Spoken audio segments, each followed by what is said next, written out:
क्योंकि भैया सीधा सा आदमी हूं, भावुक भी हो जाता हूं और कई बार वाला भी मारता हूं। और फिर विपक्ष लेके कहे कि ये तो अग्रेसिव हो गया। अग्रेसिव में नहीं हुआ, गुस्से में मैं नहीं आया, लेकिन बात ये होती है कि जो मैं मन में हूं वो मैं चेहरे पे हूं। ये नहीं है कि मैं काम 2 नंबर के धंधे करता हूं, समाज सेवी कह के चुनाव से 2 रात पहले समाज सेवा अपनी दूसरी चालू कर दूं और चुनाव के बाद मैं दूसरा काम चालू कर दूं। नकली हंसी मैं अपने चेहरे पे नहीं रख सकता था। और दूसरी बात कि जो ये मेरा एक छवि खराब करने का काम करते हैं कि गुस्से वाला या एग्रेसिव, इस पे मैं कहना चाहूंगा साथियों, ये बहुत जरूरी था। मुझे पीड़ा होती थी जब किसान भाइयों को मुआवजा नहीं मिलता था, बीमा क्लेम नहीं मिलता था। मुझे पीड़ा होती थी जब नगर परिषद के अंदर शरेआम भ्रष्टाचार चलता था। मुझे पीड़ा होती थी जब हमारे घरों के अंदर सीवरेज का पानी बच्चे पीने को मजबूर आज तक है। मुझे पीड़ा होती है जब बीमारी करके किसी घर के अंदर किसी की मौत हो जाती है, ट्रीटमेंट के लिए सही टाइम पे दिल्ली या चंडीगढ़ या लुधियाना नहीं पहुंच पाता। इन चीजों की पीड़ा होती है। और ये जो अफसर जो भूल चुके हैं कि ये जनता के सेवक हैं, मुझे पीड़ा होती थी कि जब ये इंसान को, बंदे को बंदा नहीं समझते थे, जानवर समझ के 2-2 घंटे बाहर बिठाए रखते थे। उस पीड़ा करके आपने जो मुझे वोट रूपी पिछली बार आशीर्वाद दिया, आपने एक बात मुझे जरूर कही थी इसी ग्राउंड के अंदर, आजाद जब मैं चुनाव लड़ा, आपने मुझे आशीर्वाद देने का काम किया और क्या कहा था, गोकुल तुम आगे बढ़ो, हम तुम्हारे साथ हैं। जब इतना बड़ा आशीर्वाद मेरे साथ था तो आपका गोकुल कैसे दब जाता साथियों। मैंने हर वक्त आपकी आवाज बेशक विधानसभा में नहीं पहुंचा, पर ये गूंगी बहरी सरकार के कानों तक आपके सिरसा वालों की पीड़ा को पहुंचाने का काम किया। बेशक मेरे पे इन्होंने झूठे SC का पर्चा डलवाया हो, बेशक पिछले चुनाव के अंदर इन्होंने मेरे पे अपहरण का केस डाला हो। साथियों, आपको पता है, कई लोग कहते हैं कि सेठिया तेरे से गलती हो गई कि पिछली बार अगर तू मंडी के अंदर पैसे बांटने वाले को ना रोकता तो शायद तू चुनाव जीत जाता। इसका कारण क्या था, कई दिनों से सट्टे वाले भाव में गोकुल सेठिया पीछे चल रहा था। और यही जब पूर्व मुख्यमंत्री है जो आपके बेटे को कहते थे कि ये आंख दिखाता है, जो कहते थे बिना पर्ची और बिना खर्ची की हमारी सरकार है, इनकी पर्चियां जो बट रही थी उस रात को, उनको उनका पर्दाफाश करने के लिए लाइव मैंने वहां पर इनके करिंदे पकड़े जो कि आप लोगों का जमीर खरीदने की कोशिश कर रहे थे। साथ मैंने एक सच्चाई से काम करा। मुझे कई लोगों ने ये बात कही कि तूने पैसे नहीं लगाए, तूने शराब नहीं बांटी, तूने नशा नहीं बांटा। कहते दारू तो छोटी चीज है, आजकल तो पता नहीं नेता क्या क्या बांटने लगे वोट के।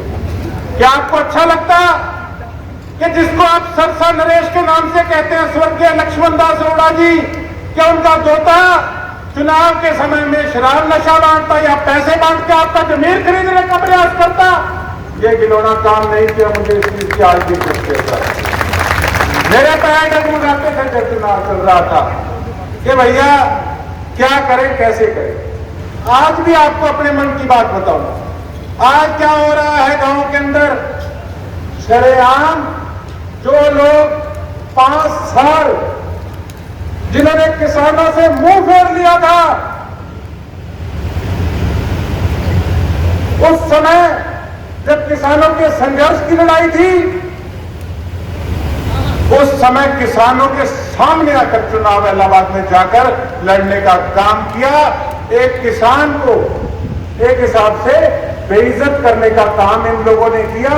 आज तुम लोगों को जाकर गट्टियां दिखाते हो कि ये इतने लाख की गट्टियां हैं और लोग देखकर लालच में आ जाएंगे। ये कहीं ना कहीं इनकी गलत फहमी के साथ किस तरीके से विधानसभा के अंदर इन लोगों ने किसानों को काली भेड़ कहने का काम किया। मैं इनको कहना चाहता हूं, इन घमंडी लोगों को, कि किसान धूप के अंदर मेहनत करके काला तो जरूर उसका रंग पड़ सकता है, पर वो सारी दुनिया का पेट पालता है। शर्म आती है ऐसे लोगों पे जो कि किसानों को काली भेड़ कहने का काम करते हैं।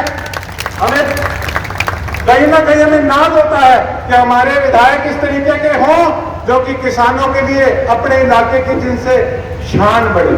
और एक इस प्रकार के साथियों लोग हैं आपके सामने। 5 साल किस प्रकार से दुख तकलीफें आप पे आई, कभी आपके बीच में आए धन्यवाद करने भी, क्या कभी बीच में आए क्या? 76 के अंदर से मात्र 24 हाजिरी, ऐसी क्या मजबूरी हो गई थी आपकी? मन तो आपका कहता है कि मैं फतेहाबाद से भी लड़ूं, हमारा परिवार रानिया से भी लड़े, हमारा परिवार ऐलाहाबाद से भी लड़े। साथियों, कहते हैं ना, हाथी के दांत खाने के कुछ और, दिखाने के कुछ और। ये कुछ नहीं है। ये जो चर्चाएं चल रही है ना कि फलानी जगह से भी लड़ेंगे, फलानी जगह से भी लड़ेंगे, आज नोट कर लेना, ये कहीं से भी लड़ेंगे, ये सिरसा से लड़ेंगे, या किसी न किसी प्रकार से भारतीय जनता पार्टी पे प्रेशर पॉलिटिक्स कर रहे हैं केवल और केवल ऐसे कैंडिडेट देने के लिए जिससे कि मेरा नुकसान हो। ये आप लोगों से डरते हैं साथियों। लेकिन इनके सारे भ्रम, इनके सारे वहम एक तारीख को जनता निकालने वाली है साहब। मेरी इनसे कोई जाति दुश्मनी नहीं है, मेरी इनसे कोई लड़ाई नहीं है, लेकिन विपक्ष के नाते मेरा प्रश्न करना भी बनता है कि आप लोगों ने आखिर सिरसा के लोगों के लिए क्या किया? नगर परिषद के अंदर जब शरेआम एक भ्रष्ट हमने अफसर पकड़ने का काम किया, आप सबने लाइव देखा, मेरे पे SC/ST एक्ट दिलवाने का काम किया, हमारे गुज्जर भाइयों को मेरे खिलाफ भड़काने का काम किया।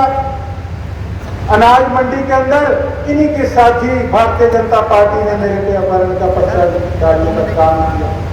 मेरा भी मन दुखता था कि शायद मैं अकेला रह गया, पर मन में एक हौसला जरूर था कि मेरे पीछे इतना बड़ा परिवार बैठा है, मुझे डरने की जरूरत नहीं है। आप सबके हौसले से आपका भाई, आपका बेटा टका रहा। और मैं तो एक बात कहना चाहूंगा, सियासत के अंदर कुछ नहीं पता लगता कब क्या हो जाए, लेकिन निर्णय ऐसा जरूर होना चाहिए जिससे कि शर्मिंदगी ना। आप एक तरफ तो भारतीय जनता पार्टी के खिलाफ पिछले 5 साल बोला करते थे, शरेआम किस प्रकार से इन्होंने किसानों को बेइज्जत करने का काम किया। चलो मान लेते हैं कि आपने समर्थन दे रखा था, आपकी कोई निजी मजबूरी होगी, लेकिन ऐसी आपकी क्या मजबूरी थी कि किसानों के सामने आपने ऐलाहाबाद जाकर चुनाव लड़ने का काम किया? टंकी आंदोलन नारायणखेड़ा में कितने दिन धरना चलता रहा, एक दिन 1 मिनट भी समय नहीं मिला वहां जाके लोगों की बात पूछने का। नारियल फोड़ने से कुछ नहीं होता साथियों। आज गलियों में, मोहल्लों में जाते हैं, माताएं बहनें, कईयों को नहीं पता होता MLA कौन है। कई बार हमारे भी गले पड़ जाते हैं कि हाँ जी आपने क्या किया है, हमारे देखो क्या हालात एरिया के बने पड़े हैं। अगर कोई व्यक्ति बाहर से आता है, हमारे इलाके का हालात देखता है, तो हमें खुद को ये फील होता है कि हमारे इलाके का धार्मिक नगरी है जो क्या हाल बना दिया। एक इंग्लिश में कहावत है, कहते charity start from home, development start from home. Development कम से कम अपनी आगे सड़क की तो होनी चाहिए। आप डेवलपमेंट बात करके देख लीजिए क्या है। उसके साथ साथ चलो जो अपनी करनी का भुगतेगा वो भुगतेगा व्यक्ति, हमने अपना देखना है साथ। आज हमने आयोजन रखा है, हमने अपनी रणनीति बनाने के लिए आयोजन रखा है। जो इन्होंने करा वो करा, जनता अपने आप देखी। पर मैं एक बात कहना चाहूंगा साथियों, आज ये जो गुट्टियां दिखाते हैं ना, वो गुट्टियां कैमरे में इसलिए दिखाते हैं क्योंकि लोगों को इन पे विश्वास नहीं है। ये कहते कुछ और है, करते कुछ और। सवरपुरा की कुछ गाड़ियां थी, पिछले चुनाव से पहले वहां पे सड़क बनवानी थी, पहले माल घेर दिया और चुनाव के बाद रातों रात जब उठवाने लगे तो गाड़ी वालों ने इनके जो लोग वहां चले जो पैदल को पीटा। जब इस सब पर तुम गिर चुके, थोड़ा सा लोगों को भी बदलना हो। और मेरे पास रात एक व्यक्ति आया, कहता एक हमने कोई धार्मिक प्रोग्राम कराना है, आप बताओ आप क्या दोगे? मैं कहा मैं श्रद्धा अनुसार जो दे सकूंगा मैं जरूर दूंगा अपने मेहनत की कमाई में। कहता लाख रुपया दोगे तो बुलाएंगे। मैं कहा भैया 5 लाख देने वाले भी बैठे, फिर मेरे कहने के काम है। कहते नहीं बुलाना हमने आपको। मैं कहा भैया लाख रुपया देना मेरे कहने खाए, तो सीधी बात है, ना मेरे ना अन्य के खाए दे, ना मेरे पिताजी के खाए दे, ना मेरे कभी खाए दे। तो मैं तो भैया सीधी बात है, सेवादार आदमी हूँ आपका, ये बहुत बड़े आदमी हैं, इनसे टक्कर लेना मेरी औकात नहीं थी, आपने मेरी औकात बना दी। उसके साथ साथ मैं एक बात और कहना चाहता हूँ, बुरा ना मानना, बड़े फोन आते हैं सुबह से लेकर रात तक। 5 साल अगर मैं फोन कहीं नहीं उठा पाया तो मैंने कॉल की, मेरे साथी ने कॉल की, पूछा क्या बात है, हर संभव प्रयास किए। बड़े काम थे जो देखो जी चीफ मिनिस्टर, मंत्री, एमएलए भी नहीं कर सकते, मैं तो उनके आगे चीज ही क्या हूं, पर मैंने अपनी तरफ से प्रयास किया। भैया चुनाव का समय है, फोन कभी उठे ना उठे इस चीज का बुरा ना मानना। मैंने कहीं गोवा नहीं जाना, मैंने कहीं गुड़गांव नहीं जाना, मैं आपका बच्चा हूं, आपके बीच में रहूंगा। मैंने देखा है जब चुनाव शुरू होता है किस तरीके से भगदड़ मच जाती है। भगदड़ मच मचाना साथियों, पिछली बार चुनाव आप भगदड़ करके हारे, और पिछली बार तो ऐसा चुनाव रहा, मुझे मेरे रूह कंडे हार के नहीं खड़े होते। कुदरत का आप चक्रव्यूह देख लो, नॉमिनेशन भरा, मेरे पिताजी सीरियस हो गए, गुड़गांव चले गए, इलेक्शन लुक्शन का बिल्कुल ख्याल नहीं था, ऐसे लगता था इलेक्शन जाए बाढ़ में, अपने पिताजी बचने चाहिए। गए वहां पे, और इन भारतीय जनता पार्टी वालों ने क्या कहा, कहते जी अमित शाह जी ने बुला लिया, सेटिंग होगी, चले गए। यहाँ खड़े आपके सामने, मुझे पता है किस प्रकार से जब डॉक्टर ने कहा था कि हालात बड़े गंभीर हैं, मैं अपनी माता जी को फोन करता था, जब स्टेज पे चढ़ते थे स्पीच देने के लिए रो पड़ते थे। हमें पता नहीं था हमारे घर का क्या सिस्टम चल रहा है, किस प्रकार से चल रहा है, सारे बौखला गए थे। मुझे याद है उस समय किस प्रकार से आप सब लोगों ने साथ देने का काम किया, मैं आपको एहसान नहीं दे सकता। ठीक है, कई बार ग्रह चक्कर बन जाते हैं, किसी प्रकार के कोई दुख नहीं, हमारे पिताजी बच्चे, आप लोगों ने इतनी इज्जत रख ली, परमात्मा की मेहर है, ऊपर बहुत सेटिस्फाइड आदमी हूं, बड़ा खुश हूं। अब तो मन में सिर्फ एक बात है कि जो बीड़ा उठाया है, बड़े लोग विश्वास के साथ मेरे साथ लगे हैं, 1.5 महीना हो गया, सारे शहर के अंदर, सारे गांव के अंदर मेरे साथी डोर टू डोर कर रहे हैं, फोटो खींच के मुझे भेजते हैं कि देखो उन्होंने मेरे से क्या लेना है, क्या मैं उनको दे सकता हूं। एक विश्वास और प्यार की बात है, इससे बढ़ के आप मेरे लिए और क्या कर सकते हो। बात तो सिर्फ इतनी है साथियों, काम करके दिखाना है, आपकी इज्जत बना के दिखानी है, आपके इलाके की चौधर का डंका पूरे हरियाणा के अंदर बजना चाहिए, यह हालात पैदा करके दिखाने हैं साथियों। परिस्थितियां जिस मर्जी प्रकार की रहे। और एक आपको मैं बात आज कहूंगा, कृपा करके फोन मुझे इसके लिए करना बंद कर दो कि भैया किसी पार्टी में सेटिंग हो रही है या नहीं हो रही। काफी लोग तो आज ये देखने आए होंगे कि कोई सेटिंग हुई है या क्या। यहाँ पे हमारे पत्रकार साथी भी न्यूज को पूरा हाईलाइट करने के लिए तो बड़ा धमाका होगा, मैं कहा मेरे को ना धमाके में उड़ा देना किसी। और ये मत सोचना कि कोई धमाका नहीं हुआ तो आज मीटिंग का मजा नहीं आया। देखिए ऐसा है, आपका बेटा हूं, आपका भाई हूं, आपने उंगली पकड़ के मुझे राजनीति के अंदर चलना सिखाया। मेरे पे विश्वास है या नहीं है? नहीं है तो कौन बोले नहीं है? पिछले नहीं बोले, है या नहीं है साहब? तो जो मैं निर्णय लूंगा मेरा साथ दोगे? दोगे? कौन दोगे? कोई बात नहीं, मुझसे ना पूछना, जो होगा हफ्ता 10 दिन पड़े हैं, सारी रणनीति जो है आपके सामने होगी। पर एक बात कहना चाहता हूं, पिछली बार चुनाव के अंदर भी काफी साथियों ने हाथ खड़ा किया था, तो मैंने कहा बताओ ओखली में सिर दूं कौन दूं? कहते ना ना ना ना 20,000 वोट को नहीं आएगा, रहने दे। कहीं ना कहीं हमें अपने आप में एक कॉन्फिडेंस नहीं था।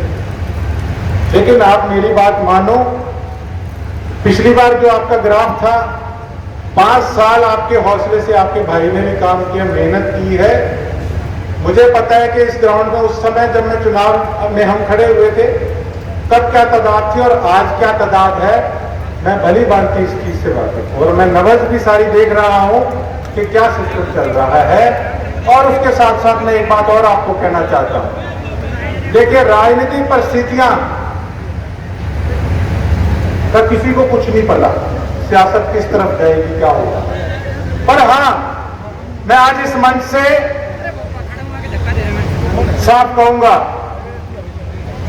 कि इंडियन नेशनल लोकदल पार्टी ने, अभय सिंह चौटाला जी ने भी, उनकी टीम के एक एक साथी ने आज तक मेरा पूरा जोर शोर से, तन मन धन से मेरा साथ देने का काम किया है। मैं उनका तहे दिल से आभार व्यक्त करता हूं, उनका मैं धन्यवाद करता हूं। आगे क्या होगा वो मुझे भी नहीं पता, बैठ के निर्णय होंगे, क्या सिस्टम बनेगा देखते हैं आगे, वो भविष्य के करेंगे।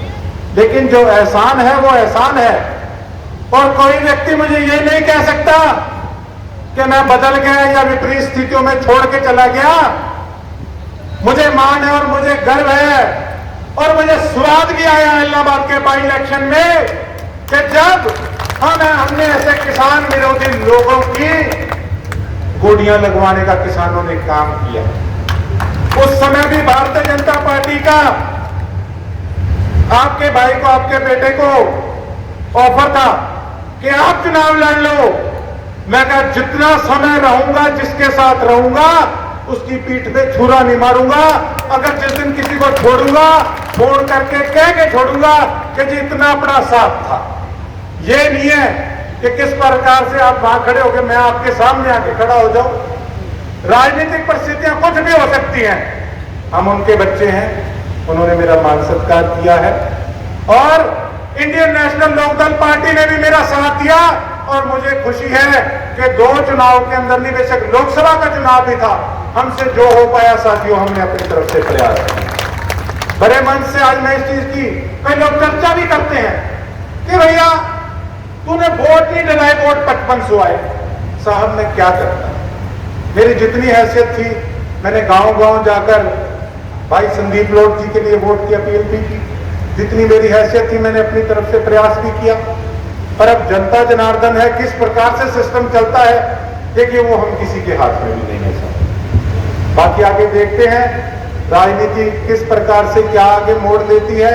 और उसके साथ साथ मैं एक बात और कहना चाहता हूं साथियों कि अगर आप वाकई में मेरे हितैषी हैं, और मैं मीडिया के माध्यम से भी एक बात कहना चाहता हूं कि साथियों आज सारी हमारा परिवार बैठा है, सारी हमारी टीम बैठी है। पिछली बार कई हमारी टीम के लोगों में से या कुछ विपक्ष के वर्करों में से इस तरीके की बातें आई जिन्होंने, मैं चुनावी नुकसान नहीं कहूंगा, कहीं ना कहीं एक मेरी नेचर पे, एक मेरी जो इंटेंशन है, जो मेरी सोच है, जो मेरी विचारधारा है, जो मेरी नीयत है, उस पर भी एक कई लोगों के अंदर प्रश्न चिन्ह खड़ा करने का काम किया। अगर किसी व्यक्ति ने कहा कि हम फलानी बिरादरी के हैं और हमने किसी फलानी बिरादरी से बदला लेना है, फलाना करना है, ढिमकाना करना है, तो वो गोकुल सेठिया का हितैषी नहीं, वो मेरा साथी नहीं होगा। साफ कहता हूं, मेरे लिए 36 बिरादरी एक समान है। मैंने अगर किसी के घर के आगे सीवरेज का ढक्कन उठाने का काम किया तो मैंने ये नहीं देखा कि इस गली के अंदर कौन सी बिरादरी के कितने लोग रहते हैं। तो मैं तो 36 बिरादरी के साथ चलने वाला व्यक्ति हूं। और उसके साथ साथ आज मेरे मीटिंग बुलाने का सबसे मेन मुद्दे जो थे वो ये थे, पहला कि हमारा आगे क्या सिस्टम चलेगा चुनाव में। हमने एक रोड शो का आयोजन किया है। एक ये तो पहली बात बताऊंगा, और जो दूसरी बात बताऊंगा वो सबसे महत्वपूर्ण है साथियों। इसके अंदर देखिए, डोर टू डोर अगर आज मैं खुद शुरू हूं करना, 1.5 महीने के अंदर मैं हर घर तक पूरी विधानसभा में साथियों नहीं पहुंचता हूं। मैंने अपना प्रयास किया कि 5 साल किसी के दुख तकलीफ में कोई रह ना जाए, मैं हर घर में पहुंचूं। मैं यहीं रहता था और मैंने कोशिश की कि मैंने कोई 5 साल के अंदर कोई गली मोहल्ला नहीं छोड़ा। पर 1.5 महीने में संभव नहीं है कि हम हर घर तक पहुंच सके। अब काफी फोन आते हैं कि हम पर्सनल प्रोग्राम भी करानी है, चाय पानी रखाना है, अब एक एक घर में जाना भी बड़ा मुश्किल है, समय बड़ा कम रह गया। तो उसके लिए हमने एक प्रोग्राम बनाया है कि मैक्सिमम ज्यादा से ज्यादा हर वार्ड में, हर गांव में हम पहुंच पाए। उसके हमने एक रोड शो का आयोजन किया है, जो रोड शो कल दोपहर से शुरू होने जा रहा है। साथियों, आपसे अपील है कि जब जब आप समय निकाल सके, आप उस रोड शो के अंदर आए। जितनी तादाद में आप और आपके साथी आएंगे, उतनी ही आपके भाई को, आपके बेटे को ताकत मिलेगी। उसके अंदर बेशक आप बाइक पे आए, बेशक आप गाड़ी में आए, हम रोड शो निकालेंगे। जिस जिस गली के अंदर हमारा काफिला पहुंच सका, हम उस गली के अंदर जाने का काम करेंगे। आप ध्यान से सुनिएगा। शहर के अंदर तो जितनी टीमें हैं उनको एक बार हम इत्तला कर चुके, गांव की जितनी टीमें हैं उनको इत्तला अभी तक नहीं कर पाए, क्योंकि कई बार हो जाता है कि फलाने को कह दिया, सानू नहीं किया, वो ज्यादा है, ये घट है। मैं अपने मोबाइल में हर आदमी का नंबर इसीलिए सेव करता हूँ, सीधा फोन इसीलिए कराता हूँ कि मेरे लिए कोई बिचौलिया नहीं है, मेरे लिए आप सभी एक बराबर हो सकते हैं। तो आप 2 मिनट ध्यान से सुनिएगा। अपना प्रोग्राम क्या है, बीच में किसी कारण से हो सकता है 1 दिन या 2 दिन कोई अपना बीच में किसी कारण से चुनावी प्रोग्राम है, कई बार ब्रेक लग जाती है, तो वो प्रोग्राम हम वहां से उठा के लास्ट में रखने का काम करेंगे। 26 अगस्त को हमने रखा है शहर का 15 नंबर वार्ड से 20 नंबर वार्ड तक।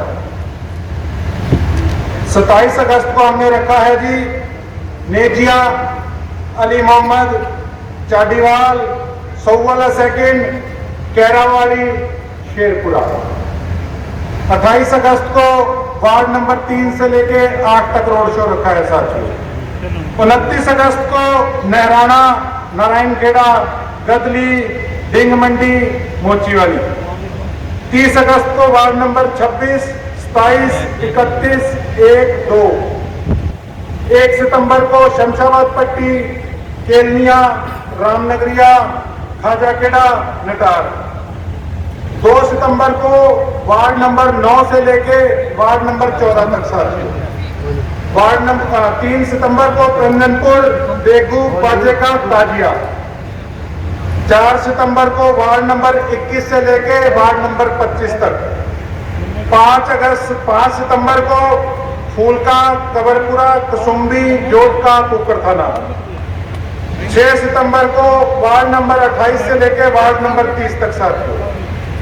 7 सितंबर को सलारपुर, मोडियाखेड़ा, चौबुर्जा, देवकानिया, शहीदावाली, रंगली। ये रूट रखा है साथियों।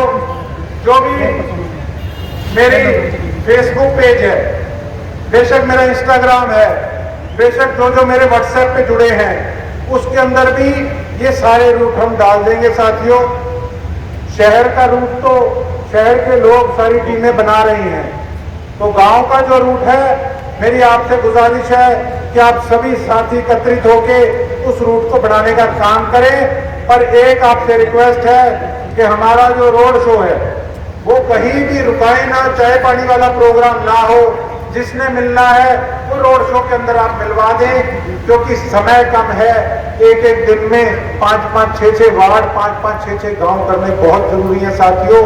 उसके बाद जब नामांकन भरेंगे, परमात्मा ने, ईश्वर ने अगर कृपा की, जब नामांकन भरेंगे उससे पहले हमारा ये सारा रूट जो विधानसभा का है ये क्लियर हो जाना चाहिए साथियों, जो मेरी सोच है।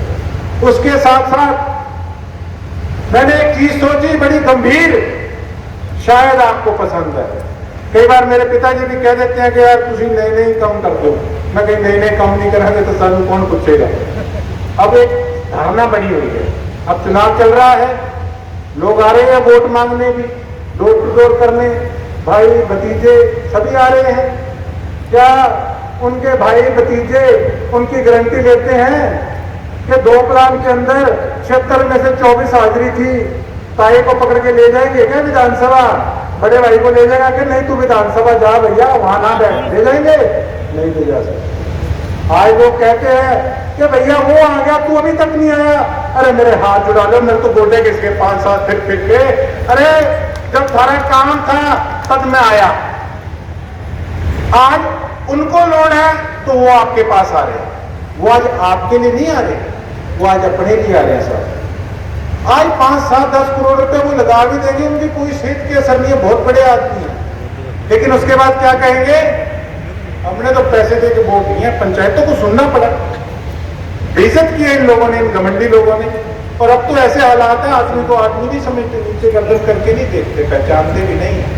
तो इन चक्रों में ना पड़ो और ये ना करो जी फलानी जगह उसने बोर्ड लगा दिया, फलाना पोस्टर उसने दिखा दिया। मेरे को फोन आया, कहते भाई साहब तो सेवादार दिखा दिया। अरे मैं तो लोगों को पता है यार कैसा सेवादार, सेवा हम दिखाएंगे अपनी, 5 साल के अंदर भी सेवा दिखाई थी, इन 15 दिनों में सेवा दिखाएंगे। कल सुबह से अभियान चला रहा हूं, सुबह 7-8 बजे से लेकर 2-3 घंटे गोकुल सेठी और उसकी टीम शहर का कचरा उठाएगी, कचरे में को हमने मायने बदल रहे राजनीति के। ये नहीं है कि मावे वाला कुर्ता पजामा डाल लिया अकेले और नेता बन गए, परना डाल लिया, पंपलेट बांट दिए, सरकारी संपत्ति दीवारों पे पोस्टर लगा के उनको खराब कर दिया, वो काम नहीं करेंगे। एक हमने उदाहरण सेट करना है, एक एग्जाम्पल सेट करना है साथियों कि हमारा विजन क्या है, हम आप लोगों के लिए करना क्या चाहते हैं। अपने पंपलेट के माध्यम से भी आप तक मैसेज पहुंचाने का हमने काम किया। और कहते हैं ना प्रत्यक्ष को प्रमाण की जरूरत नहीं, कल प्रत्यक्ष, कल सुबह देख लेना 7-8 बजे लाइव शुरू होगा। कल कूड़े के ढेर के अंदर आपका भाई आपको मिलेगा, वहां से कूड़ा उठाता, जितना मेरे से हो सका 15 दिन के अंदर, जितना मेरे से हो सका 15 दिन के अंदर अपनी तरफ से उतना काम किया। मेरे को याद है मैं बाजिका जब गया था, जब बाढ़ आई थी, तब मुझे भी लग रहा था कि ठीक है पोपलाइन मंगा ली और काम कर लिए, ठीक है अगर हम पानी में उतर रहे हैं तो हम या 10 बंदे अकेले क्या कर लेंगे। लेकिन हमने जब प्रयास किया तो वो चीजें जब हमने सिरे चढ़ती देखी तो हमें बड़ा उस चीज से हौसला मिला। कम से कम एक एग्जाम्पल तो सेट हम लोग कर पाए अपनी युवा पीढ़ी के लिए कि हम लोग करना क्या चाहते हैं। बुजुर्गों का हम दिल तो जीत पाए कि हमारी सोच साथियों ठीक है। तो अगर हम बाजेका के अंदर अगर हफ्ता वहां पे मेहनत करके लोगों का दिल जीत सकते हैं तो हम कल एक आपको और उदाहरण इन 15 दिनों के अंदर दिखाने का काम करेंगे कि सफाई कर्मचारी सबसे कम हमारे सिरसा के अंदर है जनगणना के हिसाब से। कितने बुरे हालात हैं मंदिरों के आगे, गुरुद्वारों के आगे, मस्जिदों के आगे, धार्मिक स्थलों के आगे किस तरीके से कूड़ा जमा हुआ है। शिवपुरी जाते हैं, कहते हैं ना ये तो अंतिम यात्रा है, अंतिम यात्रा किसी की किस तरफ से गुजरती है, कितनी गंदगी में से गुजरती है आपकी। और मैं जितने भी जिन्होंने धर्म का ठेका ले रखा है उनको कहना चाहूंगा कि धर्म के ठेकेदारों हमारी गौ माता की तरफ देख लो जो कूड़ा खाने को मजबूर हुई कभी। तो एक छोटा सा प्रयास है कि 15 दिन के अंदर हम जो कर पाए उसके सिर पे आपसे वोट मांगेंगे। 5 साल जो काम किया उसके सिर पे वोट मांगेंगे, ना कि आपको गटियां दिखा के लालच देने का लोगों को काम करेंगे। ये हमारी डिक्शनरी में नहीं है सर। एक बार फिर से आप सभी का तहे दिल से बहुत बहुत धन्यवाद।